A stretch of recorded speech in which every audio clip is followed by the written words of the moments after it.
ஆண்டவராகிய இயேசு கிறிஸ்துவின் விலையேறப்பெற்ற பரிசுத்தமுள்ள நாமத்தில் அன்பின் வாழ்த்துக்கள்.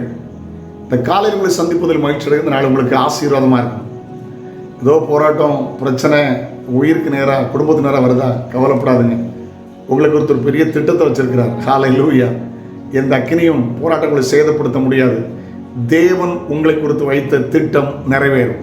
உங்களை அழிக்க, சூழ்நிலைமை உங்களை அழிக்க முடியாது. கர்த்தர் விட மாட்டார். ஆமென்.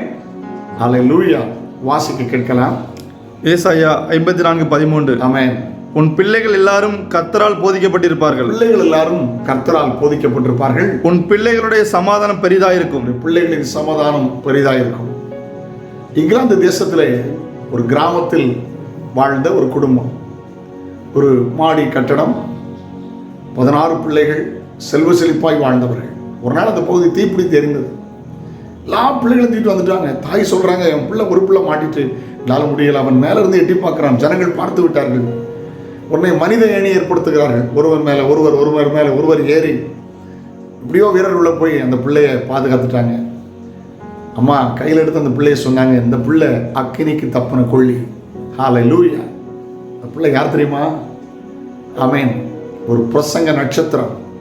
ஆமென். ஹல்லேலூயா. ஜான் வெஸ்லி அசைத்தார் நாடுகளை. அம்மா ஜெபித்தார்கள், என் பிள்ளை உயிரோடு தப்பிட்டான், இவனுக்கு ஒரு திட்டம் இருக்கிறது. வேதத்தை போதித்தார்கள், ஜெபத்தை நடத்தினார்கள். கடல் கடந்து போய் ஊழியம் செய்தார், தேசத்தை அசைத்தார். ஐயா ஜான் வெஸ்லி. பிள்ளைகள் குறித்து சோர்ந்து போகாதுங்க. பிள்ளைகளை டிப்ரெஷன் ஆக்காதுங்க. பிள்ளைகளை தைரியப்படுத்துங்க, ஊக்குவிங்க. ஹல்லேலூயா. தைரியப்படுத்துங்க. சிலவங்க சோர்ந்துருவாங்க. இல்லை மக்களை, உன்னை குறித்து ஒரு திட்டம் வைத்திருக்கிறார் ஆண்டவர். எதிர்காலத்தில் உன்னை கொண்டு ஏதோ ஒன்றை கர்த்தர் செய்ய போகிறார். தேசத்துக்கு உன்னை ஆசீர்வாதமாய் மாற்றப் போகிறார். நீ குடும்பத்துக்கு ஆசீர்வாதமாய் மாறப்போகிறாய். நீ திருச்சபைக்கு ஆசீர்வாதமாய் மாறப்போகிறாய் என்கிற நல்ல வார்த்தைகளை பேசுங்க. ஹல்லேலூயா. உங்க பிள்ளைகள் ஆசீர்வாதமா இருப்பாங்க. ஆமென். ஒரு நாளும் உங்க பிள்ளைகள் தலை குனிய மாட்டாங்க. அவர் நீதிமானின் சந்ததியோட அவர் இருக்கிறார். ஹல்லேலூயா. ஆமென். ஒரு திட்டம் இருக்கிறது. வியாதியில பிள்ளை தப்பிச்சு, விபத்துல பிள்ளை தப்பிச்சு, போராட்டத்தில் தப்பிட்டு அப்படின்னா புரிந்து கொள்ளுங்கள், பிசாசு மேற்கொள்ள முடியவில்லை. உங்கள் பிள்ளைகளை குறித்த தேவ சித்தம், தேவ திட்டம் நிறைவேறும். ஹல்லேலூயா. ஒரு நாள் வருகிறது, நாங்களும் கர்த்தர் கொடுத்த பிள்ளைகளும் இஸ்ரவேலில் அற்புதங்கள் அடையாளங்களும் என்று சொல்வீர்கள். ஆண்டவர் அப்படி உங்களை ஆசீர்வதிப்பார்.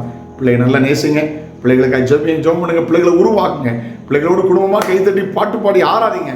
கர்த்தர் உங்கள் பிள்ளைகளை ஆசீர்வதிப்பார். உங்கள் பிள்ளைகள் தேசத்துக்கு ஆசீர்வாதமாய் மாறுவார்கள். ஜெபிக்கலாமா? தகப்பனே, இயேசுவின் நாமத்தில் ஜெபிக்கிறோம். இவர்களும் இவர்கள் தலைமுறைகளும் குடும்பத்துக்கும் திருச்சபைக்கும் தேசத்துக்கும் ஆசீர்வாதமாய் மாறட்டும். நன்மை கிருபை தங்கட்டும். இயேசுவின் நாமத்தில் ஜெபங்களும் பிதாவே. ஆமென். ஆமென். நாளை உங்களை சந்திக்கிறேன். அது ஒரு ஆண்டுடைய கிருபை உங்களை தாங்கட்டும். God bless you. Have a nice day.